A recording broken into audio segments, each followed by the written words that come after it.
ఒకసారి ఒక పెద్ద అడవిలో కుందేలు మరియు నెమలి స్నేహితులుగా ఉండేవారు.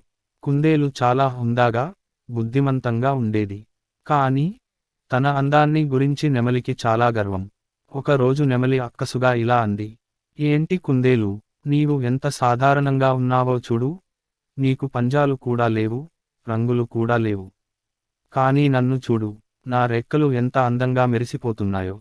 కుందేలు నవ్వింది, కానీ అలిగిపోలేదు. ఒక రోజు అడవిలో వేటగాడు వచ్చింది. నెమలిని చూసి ఆకర్షితుడయ్యాడు. అది ఎక్కడికి దాక్కునే ముందే, తన అందమైన రంగుల కారణంగా వేటగాడికి కనిపించింది. ఆ సమయానికే, కుందేలు అక్కడి వచ్చి, నెమలి ఆపదలో ఉంది అని గమనించింది. నుంచి ఇద్దరు పరిగెట్టడం మొదలుపెట్టారు. అలా కొంతసేపు దూరంగా వెలక. వేటగాడికి కనిపించకుండా ఒక చెక్కి వెనకాల నెమలిని దాచి ఉంచింది. వేటగాడు వెళ్ళిపోయిన తర్వాత, నెమలి సిగ్గుపడుతూ అంది. నన్ను కాపాడినందుకు ధన్యవాదాలు కుందేలు. అందం ఒక్కటే ముఖ్యం కాదని నాకు ఇప్పుడు తెలిసింది. అని అన్నది. అందం కంటే బుద్ధి గొప్పది.